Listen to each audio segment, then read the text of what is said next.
but it's on there and we're ready to go. So thank you everybody for joining, and anyone who hasn't joined us live and watching it on the recording, welcome. So we're so pleased to have both David and Sophie, and Roxanne's hiding behind the camera, so she might join later, all the way from Montreal. And these are the geniuses behind the roasting of the 5 lovely samples that you have with you now. So I'll just hand over to David and Sophie to say hello. Hi, everyone. Well, thanks for getting the experience box. It's really something special for us to be sending 5 different coffees all the way to you guys out in England and elsewhere. And yeah, I think we're really excited to cup 5 different coffees with you. We'll start with like the lighter roast and then move up.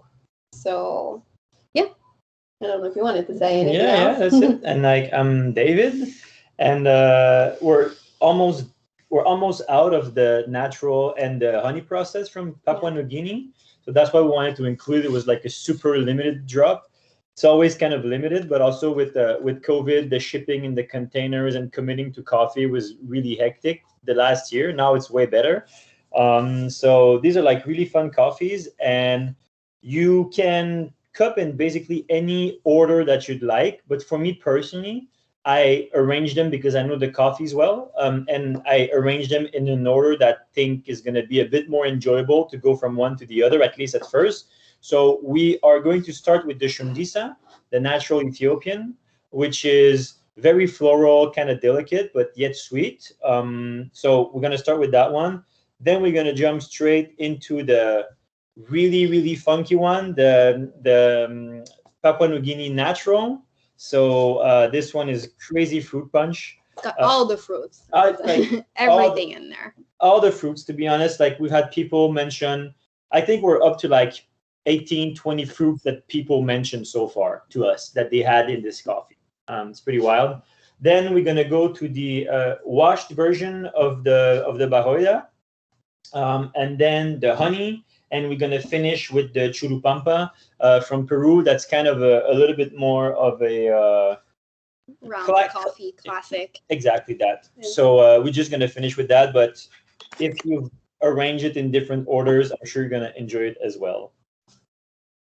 Fantastic. And I know just out of it's going to be quite interesting to see the Papua New Guinea as well, just to make sure everyone's aware. It's the same bean pretty much from the same farm, just processed in the 3 different ways. So you're going to really get to see and understand that the difference in processing and what it can do to the same coffee bean, which is really quite fascinating, especially looking at the taste notes for those 3. And also an interesting fact about obviously the Ethiopia is, I don't know if anyone saw on the Rabbit Hole feed over the last couple of days, that it's now the official coffee of the Canadian AeroPress Championships this year as well. So you get a sneak preview of what's going to be happening over there in the next couple of months as well. So it should be good fun.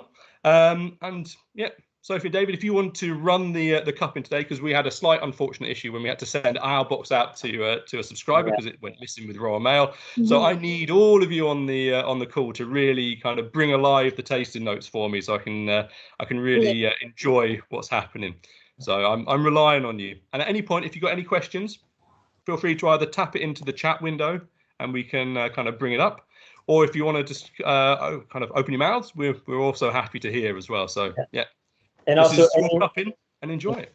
And anyone catching this up later, the recording, please feel free to send us an email or drop us a direct message on Instagram if you have follow-up questions after listening to everything that's going to be going on here today. So just don't hesitate, don't be shy. We always love to chat about coffee, especially with our overseas friend. Makes it a little bit more special. So that's great. And all levels welcome. And obviously, like, I'm not an expert in cupping, but I love cupping and just seeing side by side. So anybody who's new to it, she's way better. She's way better than she thinks. Okay. But anybody who's new to it, it's also always nice to learn about cupping and see the difference in the tasting notes. Yeah. So what we'll do first, I guess, we'll just start by the fragrance. So like, just don't want to be too technical. Just here to have fun and answer your question. But like, fragrance in general is going to be the dry coffee, and aroma is going to be describing the coffee once it's been wet. this is very technical. Apparently, I've learned this fairly recently as well. But apparently, this is how, like, aroma is not the wet coffee; it's fragrance. So there you go, another fancy word for you all. So I'm gonna go grab the kettle, but like we should just smell all of this. Feel free to take notes or whatever. And then one thing that I personally love to do is really try to see if I can find notes that are going to match what I smelled and what I'm going to be tasting after, to see, or if it's completely different. Sometimes it's really insane. Sometimes it's really wild, the difference. So this is something that I personally enjoy to do, but it doesn't mean that like you have to taste what you smell necessarily, because there are different components to it. But like, anyway, this is something that I like to do. Yeah, you can just shake the coffee a little and smell the fragrances. So we'll have to describe for you, Dave. And if anyone wants to type into the chat again what you're smelling, that'd be fantastic as well. And just see if everyone's getting the similar thing, or you can wait till the end and everyone can type it in, so you're not kind of influencing anyone there. Unbiased.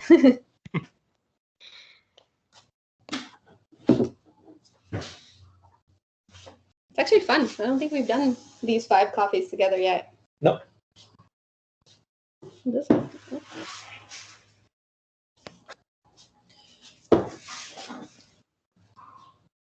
And one thing that I think is really, really fun for people doing cuppings at home is that it's almost impossible to mess up a cupping bowl.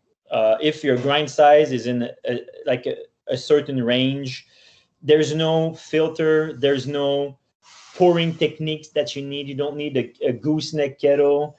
There's literally nothing that's going anywhere. It stays in the bowl. So if you do a cupping at home, what it's really nice when you brew it after is that you know what the coffee tastes like when there's almost no way to mess it up. So if you like a coffee that you cupped and you don't like the brew, the chances are that it's going to be your fault, that something went wrong with that particular brew, whatever that is, right?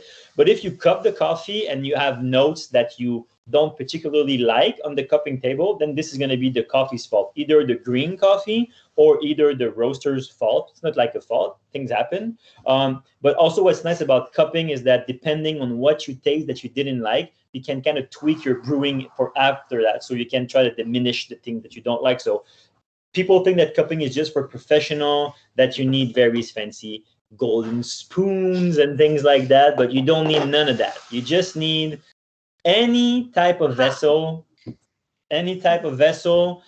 just ground coffee. It can be anything. It could be a cereal bowl if you just want to do a 75-gram cupping. It doesn't matter at all.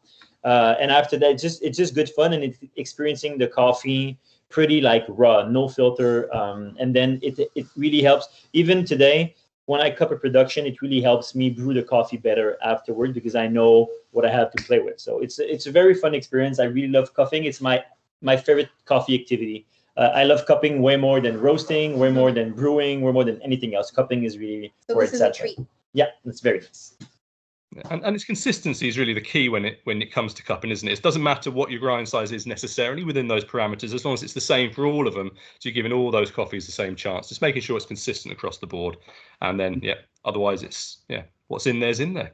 Exactly. If you just do the same thing for all coffees, then you're good to go. And like you said, it doesn't really matter if your water is a bit too cold or too hot or whatever it is, as long as you do the same thing for everything, Everything's on the same playing field. And So how's everyone got with the fragrance then? Is anyone picking up anything particular? Is anything jumping out, especially on some of the more fruity, funky ones? We got that the Baroda washed is lovely smell, very fresh, nice. Baroda washed, yeah. I think the Shundisa is just like it's so floral, so different. You can't miss it. Yeah. I think if we were doing this blind, you could find it right away. Yeah. The Shundisa is a very, very fragrant coffee, super beautiful. And my favorite thing about the Shundisa is just all of the flowers that you can find in this coffee. I know it sounds weird to talk about flowers in coffee, but there's various, and it's mostly purple. For me personally, I have a lot of lilacs, violets in there, and I just think it's a extremely enjoyable coffee just on the nose, to be honest. That's interesting. You've gone for colours as well, because that's something that I've started picking up. There's a few roasters over here in the UK. One in particular from a place called Crank House, who's very keen from the coffee sensorium to go into colours.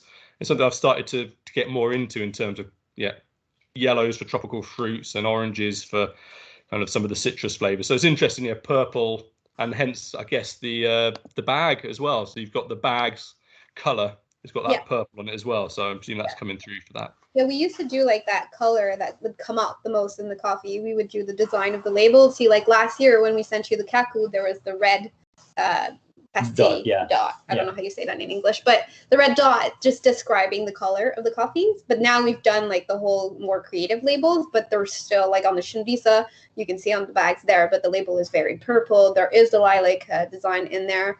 And so we kind of just try to communicate that vibe through the colors. It's usually, we have 4 different descriptions, like when we're deciding the coffee. It's like giving me 4 different tasting notes, and then we're just talking colors. So we're like, this one will be more of a purple, this one will be more red, and which one, the green, like the melon for the washed. So we're just giving it purple and then kind of go with that.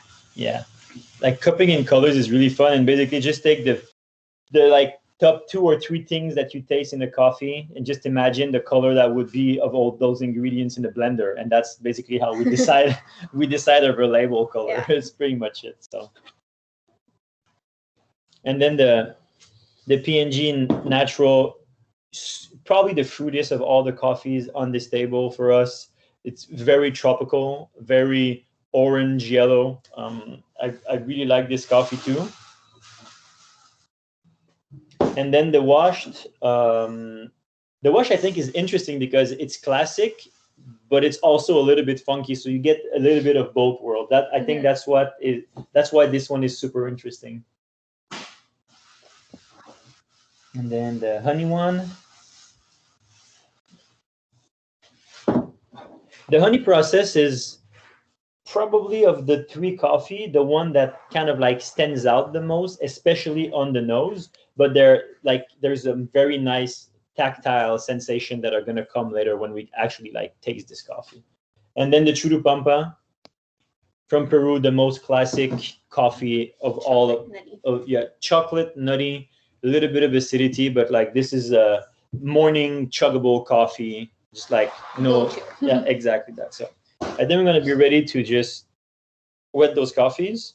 So it really doesn't matter the grind size or whatever it is, but we try to do usually around like 92 Celsius, which I think is about like 202, 203 Fahrenheit, just for the water temperature.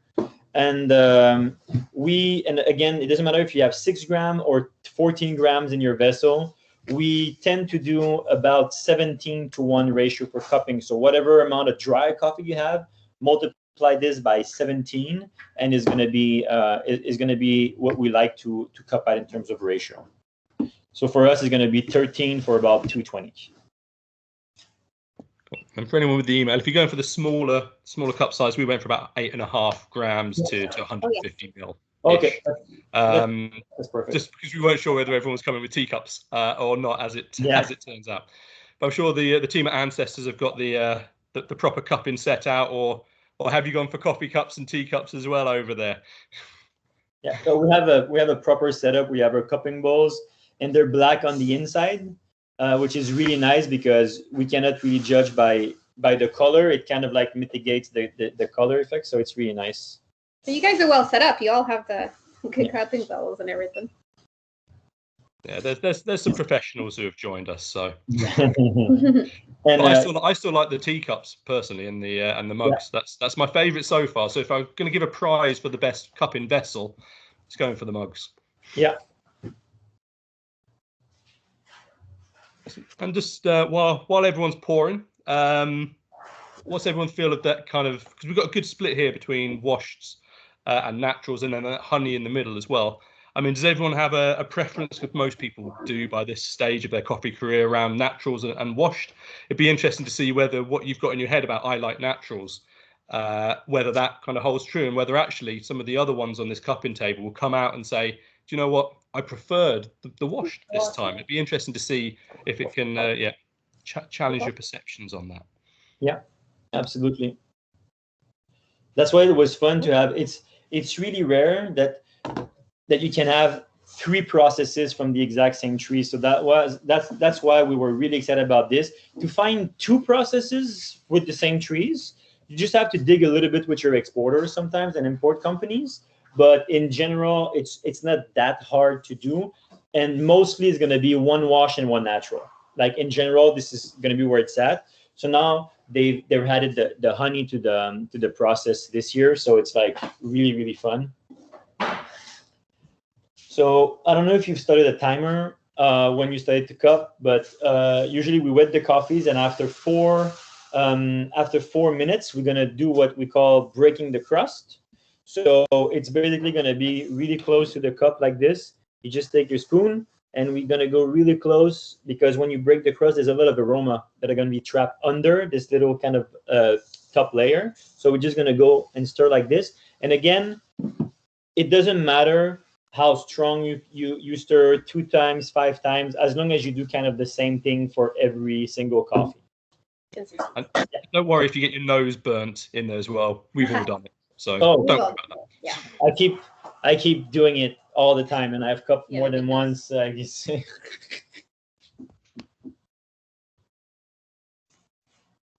Also, thank you so much for sending us some treats straight from overseas. Caramel, cherry bakewell. So we're gonna have this right after the cupping, or maybe we're gonna dip it in the cupping. We don't know. Then it'll change the flavor. That's the way to end a cupping, isn't it? With the Tunnocks Caramel log. Fantastic. Yes. But, yeah, for anyone who didn't catch us earlier, we need to come up for next time that we bring Rabbit Hole over. We need to come up with another signature treat from the UK to go with the Mr. Kiplings and the Tunnocks. So yeah, if you start sending some ideas to us, we'll get those ready to roll. And next time we send you a package, we're going to think of something else. We could do like little maple syrup treats in there instead of the origami. We'll just like but we sent you a box of maple cookies. It's very classic from here. We have some Canadians on the subscription, and they were very jealous about that. It started a big conversation around where. Well, we ended up on Timbits, which is how that conversation went horribly wrong. But it started in a very good way, that that those were the best biscuits in the world, and that we got the better end of the deal. And they didn't think that the Canadians over here didn't think the Mr. Kiplings were a touch on those maple biscuits. So see, there's a big following for those still overseas. We just have the computer now, but like I'm just gonna change the angle for 1 second and bring the computer a bit closer, just so that you can see what it's like to break the crust. Here you go. Taking all that aroma. It's very different. Nice. So different.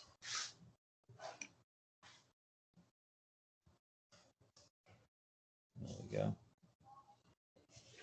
Back here. And just rinsing the spoon every time in between so you don't contaminate anything. Yes. But get the water, because we have 2 more. Our kettle can only do 3 cupping bowls that we have. So now we're going to wet the last couple of coffees. Just going to remove the remnants of the crust here as well. Doesn't taste very nice.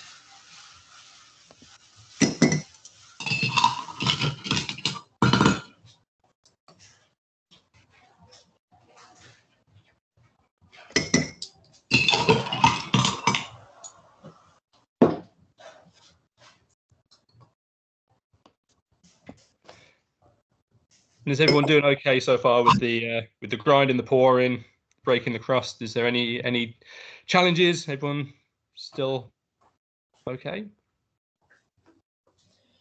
And also, don't hesitate to reach back after this cupping. People watching it later will be happy to just talk about those coffees.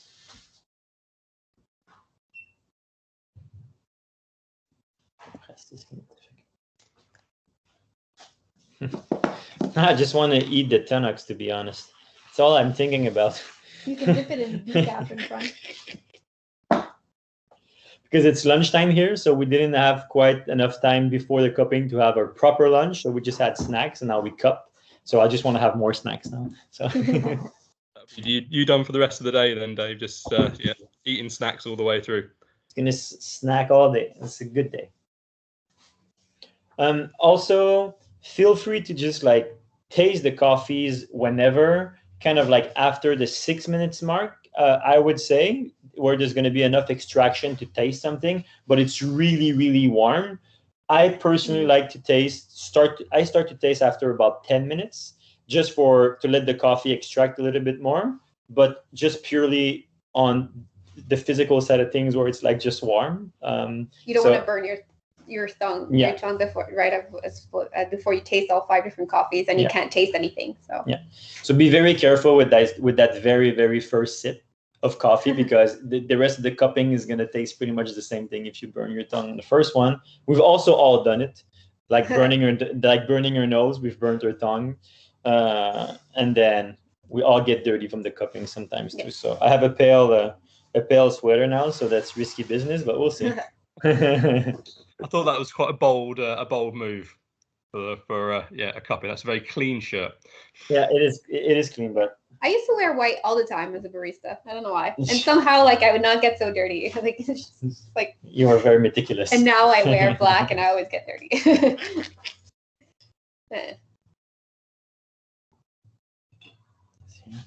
So we're gonna be close to tasting. It's really unfortunate that you had to give your buck. So next year we're gonna send a couple of, maybe not like the full buck, but next year we're gonna just slide a couple of extra 100-gram bags in there, just in case things happen.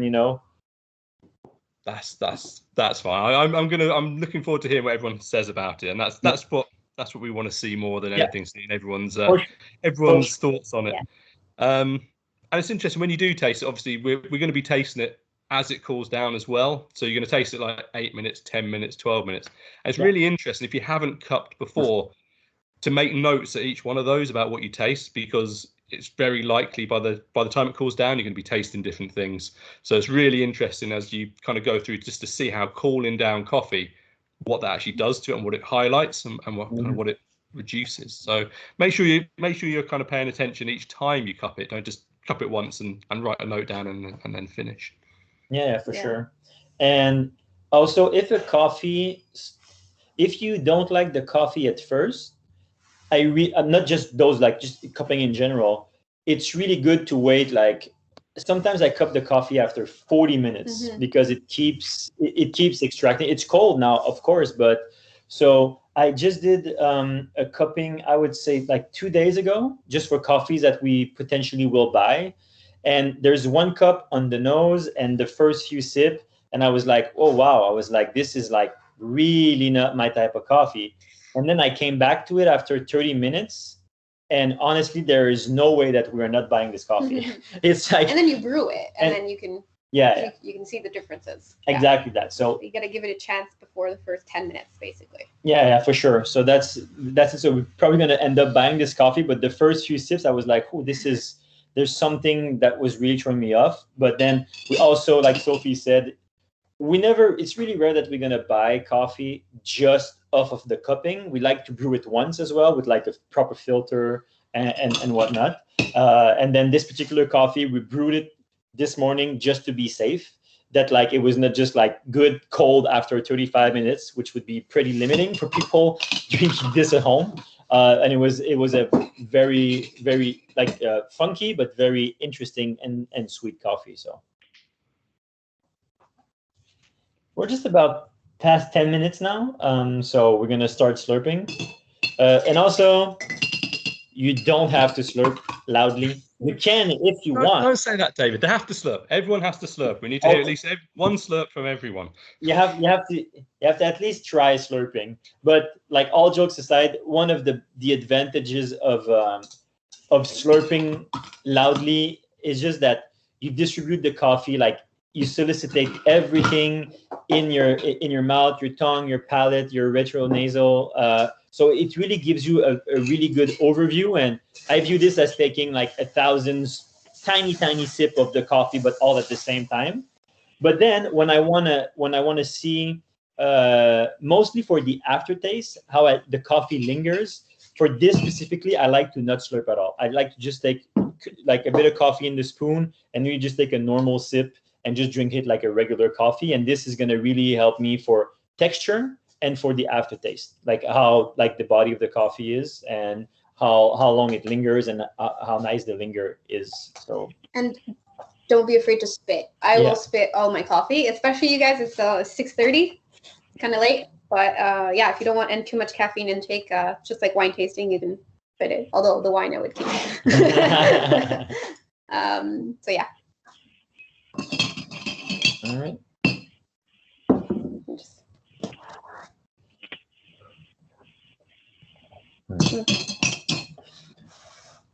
All right.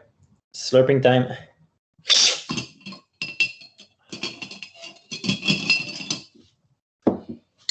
Here we go. So we're starting with the Shundisa.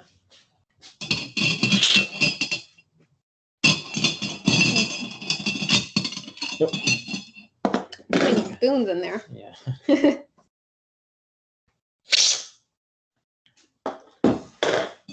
So the Shundisa is a natural Ethiopian, but to be honest, it doesn't really feel like the average delicious natural Ethiopian that you can find, super fruity, honey-like. This one, honestly, at first, I thought it was a wash coffee at first, when I first cupped it blind on a table full of Ethiopian coffees. But what really stood out, like I said, even on the nose, and even the green coffee felt kind of almost smells like flower. But when you taste it, it's just like, it's really kind of like a bouquet, really just full of flowers. Very, very interesting. And it's delicate, but at the same time, it doesn't get this like light body from like a super, super delicate coffee. It's still quite bold in terms of like texture and sweetness, but you have delicate aspect of it, which shines through even. And it's really interesting because floral coffees are a thing, and then bold and sweet coffees are another thing, but usually they don't really mix that well, and one is going to overpower the other. But this one, for the Shundisa, we just like this coffee so much, and it's from the Guji zone in Ethiopia, and it's produced literally by the guy who's nicknamed the King of Guji. His name is Ture Waji. So he's the king for a reason, because those coffees are delicious. And as an added bonus, this coffee is also organic, if you mind about those things. So yeah, it's our second year having it on, and definitely back on the menu next year. I think we'll have to like double or triple the quantity that we buy next year, because this year just gone like so fast. Yeah, the Shundisa, honestly, just like for our subscriber, for coffee subscription in Canada, this coffee is just flying off the shelves right now. So we're supposed to have enough until like at least next April, but like we might not make it until the end of September. No, so September will be gone. So that's it. Enjoy every cup, but it's so tasty. Yeah, and then we're gonna come back to the Shundisa as it cools down. We're gonna go to the other coffees now, because everything that's like more typical natural Ethiopian, like raspberries, strawberries, or peach, and like the fruity aspect, it comes a little bit as the coffee cool down, at least for us here. Then we're gonna go straight to the fruit punch, the natural from P&G.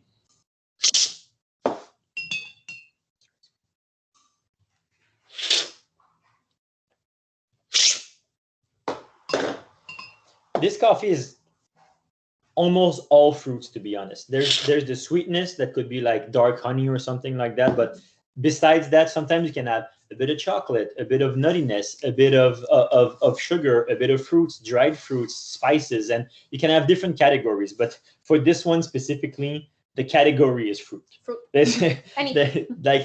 And pretty much, I would like anyone trying to argue that a specific fruit is not in that. I'm not saying we taste them all, but I'm pretty sure like they could almost all be there. It's very funky, and like we talked about colors a little bit. This one is just like, this one really feels like a Jason Pollock painting or something like that, where you just splash the colors like this, and it's all over the place. But at the same time, it's not all over the place unbalanced. It still comes well together, and it's a pretty round coffee for me. I told you I would do my best to describe the coffees to you, because you can't taste them. So it's doing well. That's yeah, it's making me hungry, at least. I love the aftertaste in this coffee too. I don't know. Yeah. Lingers. It's really tasty. And again, this specific coffee is a really good example of how personal a coffee is, and also depending on where you are in the world, like Canada or a producing country, or in England, for example, because we never eat the same things, and we don't prepare things the same way. And some of my experiences are going to be extremely precise and also linked to memory. But one thing that I love to eat is buckwheat pancakes, like crazy. Like I really love this, and do like a sweet and sour or sweet and salty kind of vibe with like papayas or something like that. And sometimes I do at home buckwheat pancakes, and I have a honey that's made out of buckwheat as well with the papaya. And this reminds me of this. So you can't put this on the coffee bag. It feels like, you know what I mean? Like, how do you explain this to people, So this one for me is like, there's a lot of like buckwheat vibes, but is it because of the sweetness of the honey? Is it because, so if you don't find buckwheat in this cup, it's probably normal. But for me, it just reminds me, and it connects some dots like really far in my subconscious, I think. So that's why also coffee and tasting in general, but it's personal. It's really personal, but also coffee it can have up to like 1,000 aromatic compounds that you can in theory taste. I don't know if it's 950 or like 1,200. I don't know the number, but it's around 1,000 compounds. So it's going to connect dots in your brain from your memory. And I just think it's a beautiful, beautiful thing. Yeah. That's an interesting thing. So we've got a coffee actually we're bringing in next month, and there's a whole load of things on the tasting notes. But for me, the coffee tasted like apple crumble and vanilla custard, and that's all I could taste as soon as I did it. And because it obviously all connected, and in my head it went up and got that memory of this is apple crumble and custard. So now that's going on the tasting notes as far as like the cherry bakewell for the kaku. It's got it's very pudding orientated. My tasting notes tend to be, so that's like pudding. Probably I need to speak to someone about. But yeah. But yeah, it makes you travel and just brings back good memories. So it's to everybody is each their own, really. Yeah, that's true. Now we're gonna jump to the washed. That's why you can't argue if something is in there or not, really. And why we talk everything about impressions instead of tasting notes. We kind of did that switch a bit of time ago because we just thought tasting notes sounds like so serious and strict, and impressions is just more personal to everybody, and it feels a little bit less maybe daunting to like approach it and feel like I have to find the papaya or I have to find the strawberries. Yeah. So yeah.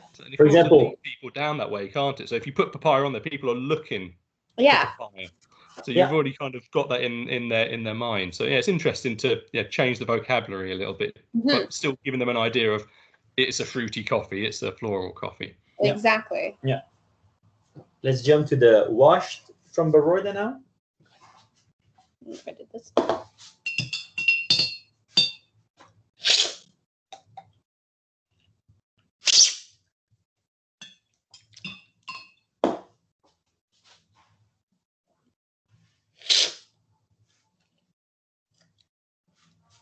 So it's a lot less fruity for me, but it's so round. It's also like a great morning coffee for me. This one, like it's more approachable. I love all the Shundisa and the natural, but I would have this more in the afternoon personally. I feel like it's a great coffee if you had milk as well in there. So it's a bit of acidity, but it's like super light. Yeah. And again, it's the third washed coffee from Papua New Guinea that we have, I think. Yeah, we had two. Oh, yeah, two. Yeah, they were both washed. Yeah. And this one, I really like it because, again, it's mostly classic. So a bit of chocolate, there's some nuts in there, just like very basic acidity. But especially when we come back and it cools down, there's this kind of like, for me, like honeydew melon that kind of like, that comes out with the acidity. And this is not like a classic note. We see lemon, we see orange to describe the acidity. We see strawberry, blueberry so often, but like honeydew melon is like very specific. Again, maybe it's just because of our experience here with honeydew melon in general. Something that I really enjoy eating. But it's really nice to have like a classic coffee with just this little bit different that like you can almost choose to ignore that aspect of the coffee if you so choose and just focus on the chocolate, for example. So again, another interesting fact about coffee is that you can also trick your brain into just enjoying the parts of the coffee that you like the most. But I really appreciate the difference in this coffee. It's also like not a classic roast. Like maybe the true pampa will be more like really typical of a traditional coffee or anything that's like second wave or whatever. But this still feels like an experience. Yeah. But I can have it every morning. Then the last of the baroidas. So this one is going to be the honey processed.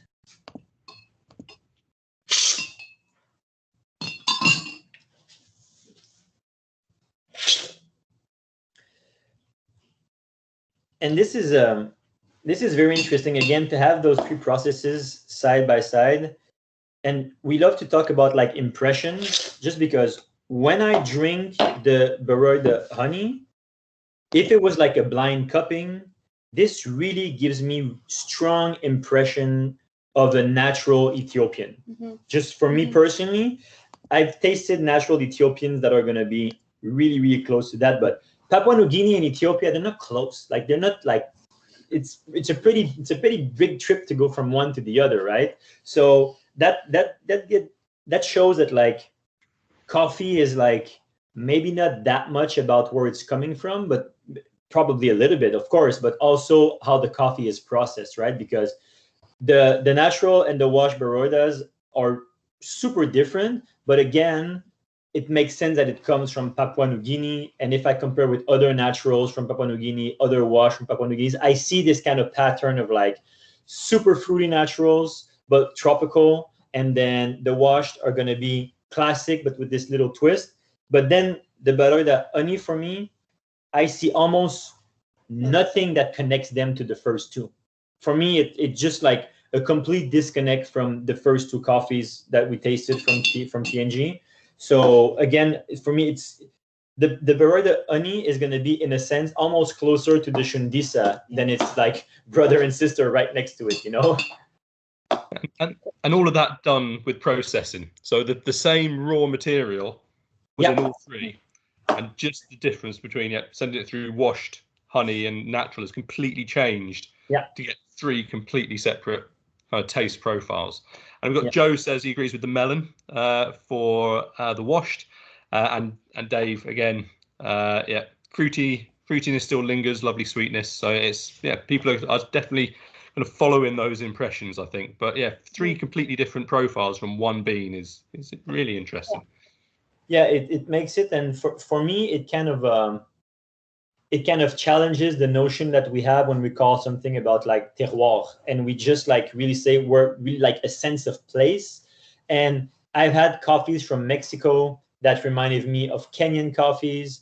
I had coffees from Ethiopia that reminded me of like Papua New Guinea, and Papua New Guinea of Ethiopia. So it's really, I think, like I base this on no scientific data. It's just my taste buds, you know. But for me, so far, the processing of the coffee, sometimes even like if they add yeast to a fermentation tank and they're gonna start messing with things during fermentation and stuff, the processing for me is really the key to like really recognizing a coffee and making it excellent, as opposed to where it's from. Of course, there's altitude and there's going to be classic notes from certain region, but I just wonder how much is from the processing and how much is from where it's actually growing. Or varietal might also have a bigger impact than when it's cultivated, you know. So that's just. I thought it was just easier to unmute if you can hear me. Okay.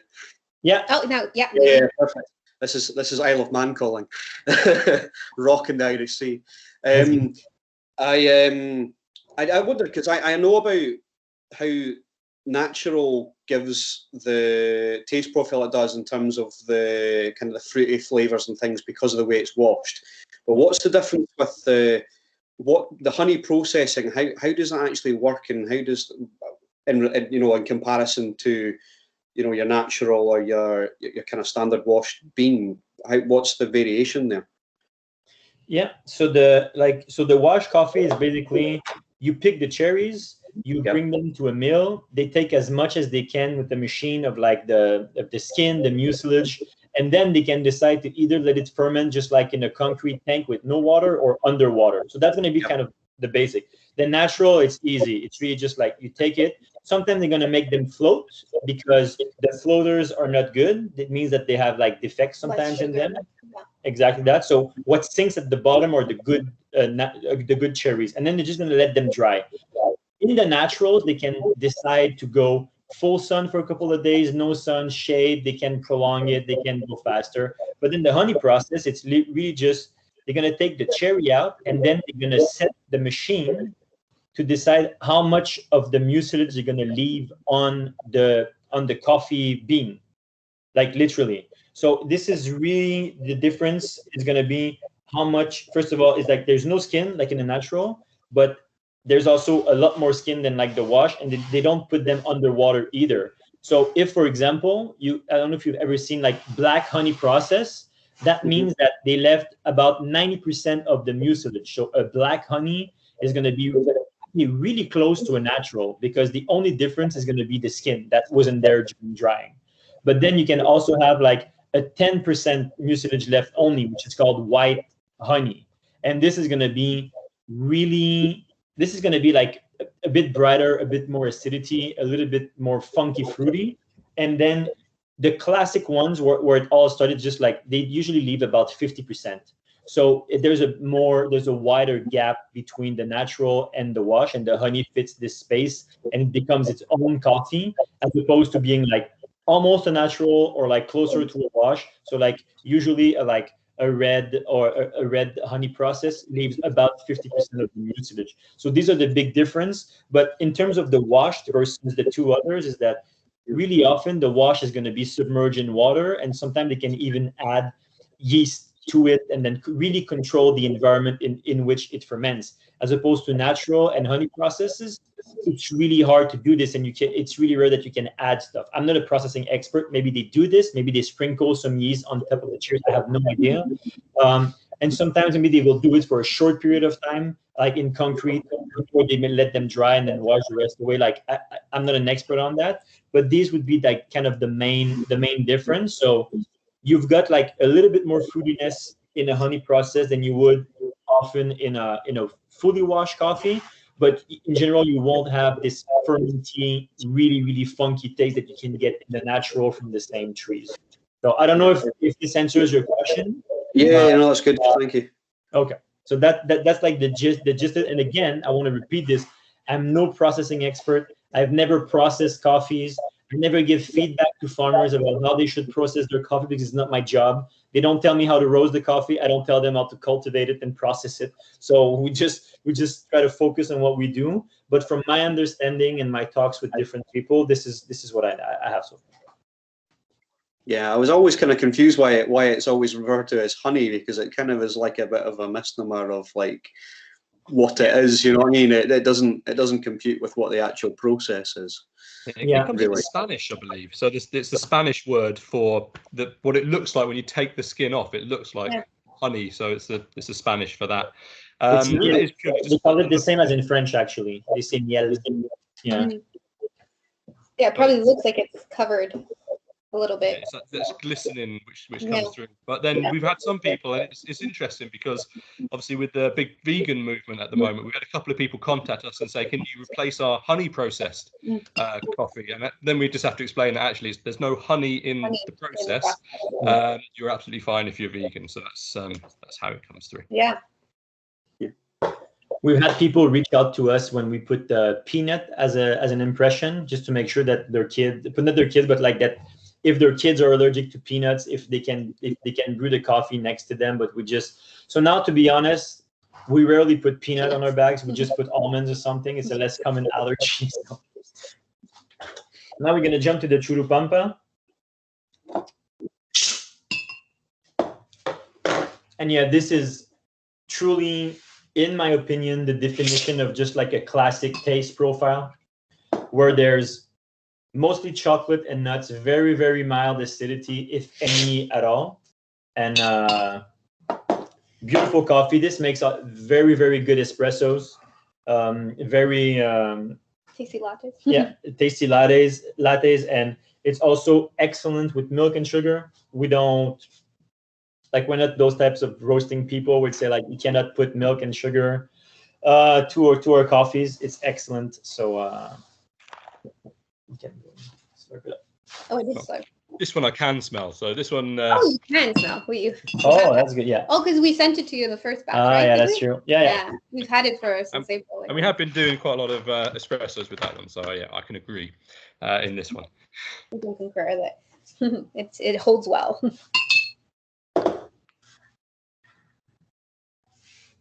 Excellent. So be really interested to hear people's thoughts then. So we've gone through that's the 5 coffees. So there's a big range of difference between them all. Obviously some good questions coming through.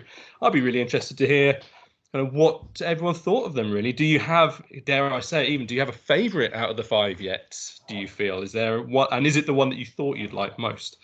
So if anyone wants to jump in and answer that, it'd be really interesting, I think. Recycle through them again, right? So now that they've cooled down, then you kind of have your idea. You can go again on the shindig set. It'll be a different experience.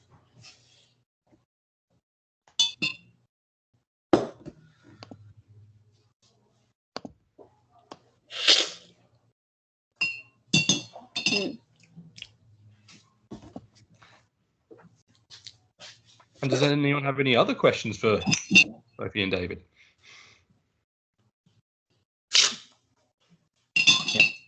It's crazy. I just came back to the Shundisa, and now the flowers are still there, but like the peach, the kind of like sour peach candy. It's exactly sour peach. Actually. Yeah, like sour peach and maybe strawberries. And another very good example of like things that sometimes you can't taste or whatever. Sophie's allergic to strawberries. I have no idea what it tastes So like. she doesn't know. So every time I say strawberry, she's just like, sure. I believe you, sure, man. Like it's not like you can debate with people if they had it or if they didn't have it, you know. So like, but for me, there's like a lot of strawberries in there. Like I feel so. I'm sorry. I just have to trust you on Yeah. Like, trust me on this. I really have an impression of strawberries in there.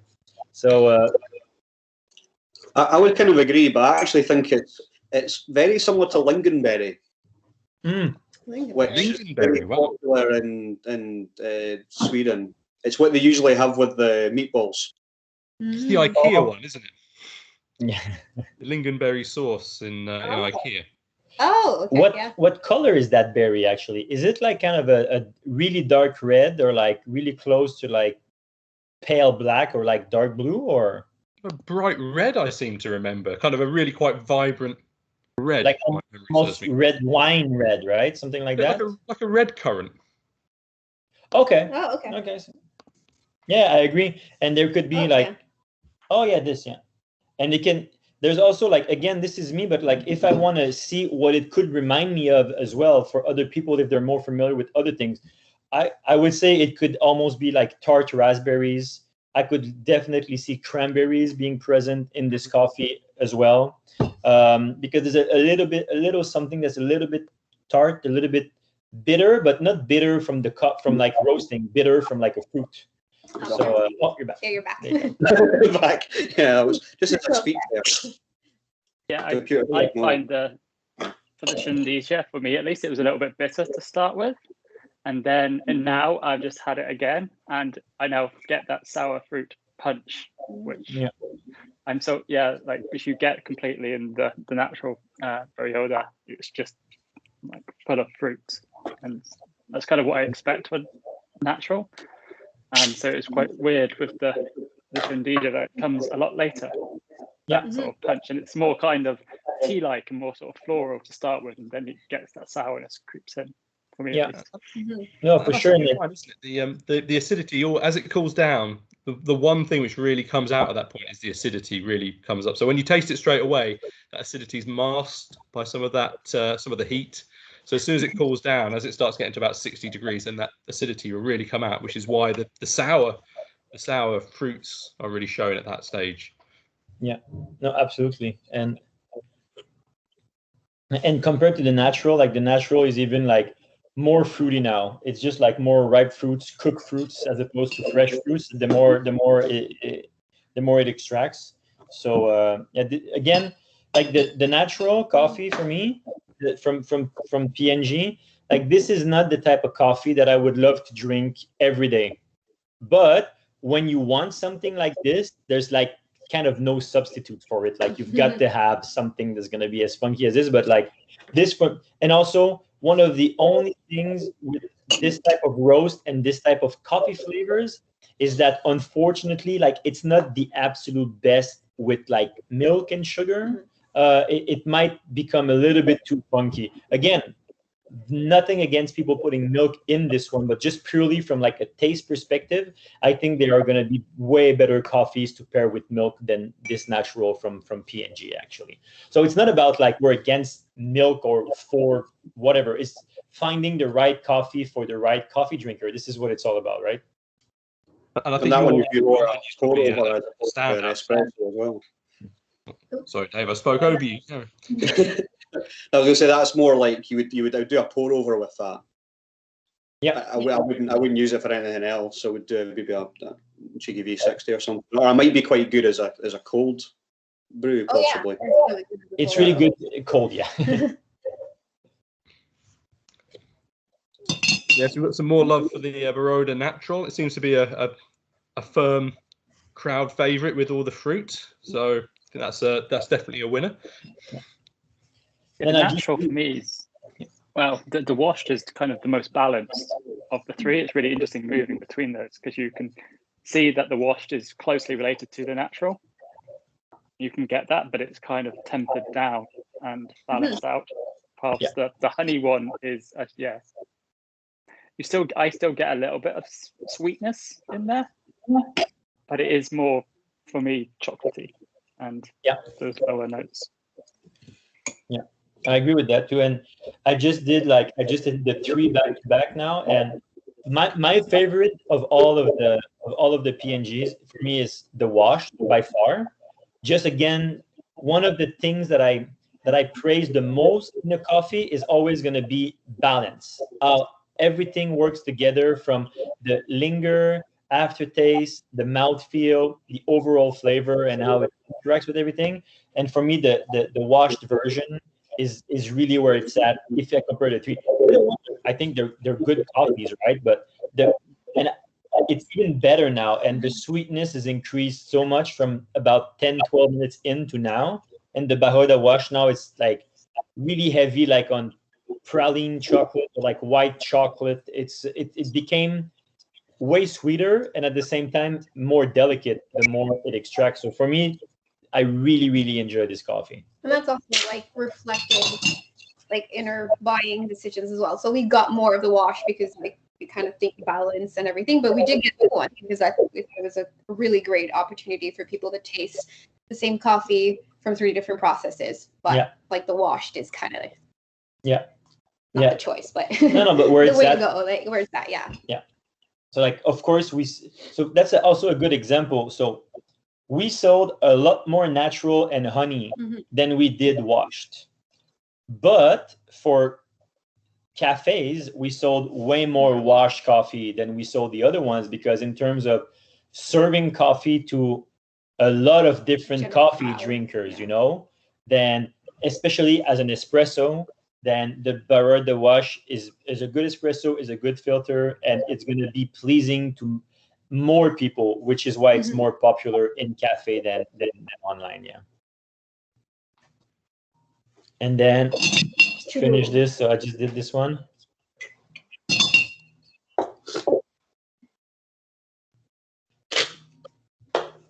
Yeah, and the Churupampa doesn't change much, to be honest. Like hot, like medium cold, it pretty much stays the same all throughout. Still great coffee. It's still a good coffee, but again, and also this like comparative cupping sometimes is gonna make a classic coffee maybe look uninteresting sometimes, just because going from the Shundisa to the Churupampa, for example, it's quite the gap in experience. It's not the same thing. But if you cup the Churupampa with a bunch of classic coffees, then it's a very solid coffee. But on a table like this, I tend to agree that this one is going to be maybe the least special, but it's also one that I feel is what people like to drink, like at large in general. So.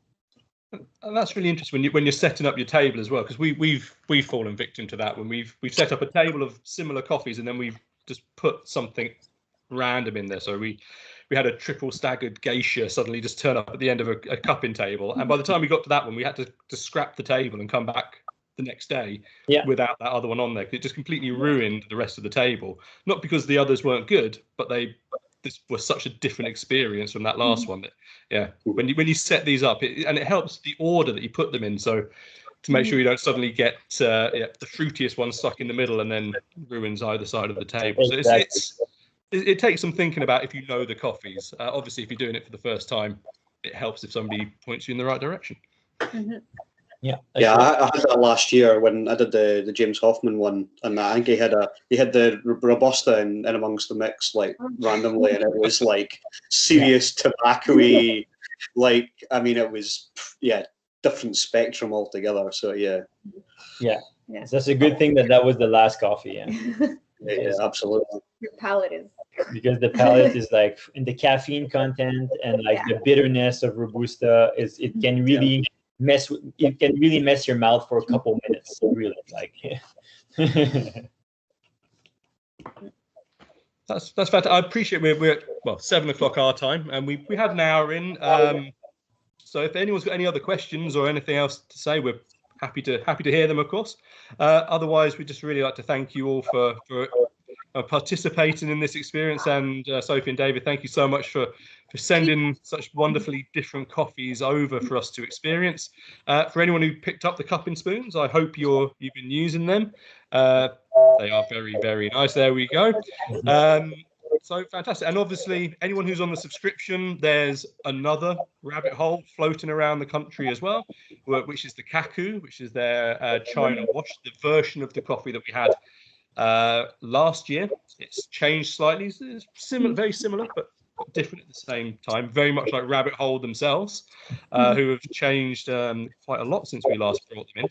So if anyone is on the subscription, obviously that will be either with you already or landing shortly. If you're not on the subscription, it's still there if you did want to pick it up and carry on your rabbit hole journey. But otherwise, thank you very much. And David and Sophie, thank you so much.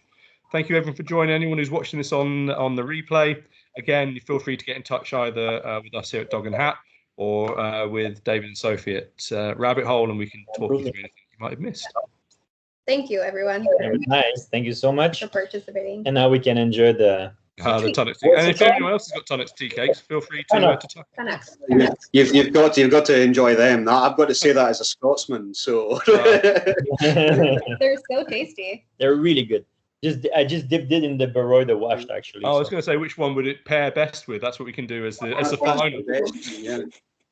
I don't know. What do you reckon, Dave? What do you reckon the Tunnocks, the classic Tunnocks caramel log would pair best with? Tunnocks needs to go with something that's got a little bit of sweetness with it as well, I think. See, Probably go with a churum pampa with it. Yeah, I think so too. Yeah. I did churu, and I'll do the wash, but churu is really good. Churu pampa was better. Yeah, there we go, Dave. It's your expert opinion on Tunnocks.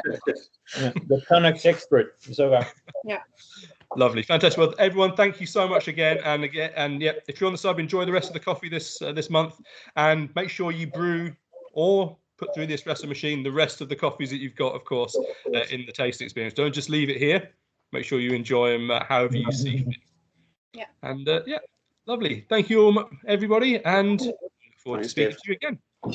Et merci beaucoup. Ça fait plaisir. Merci.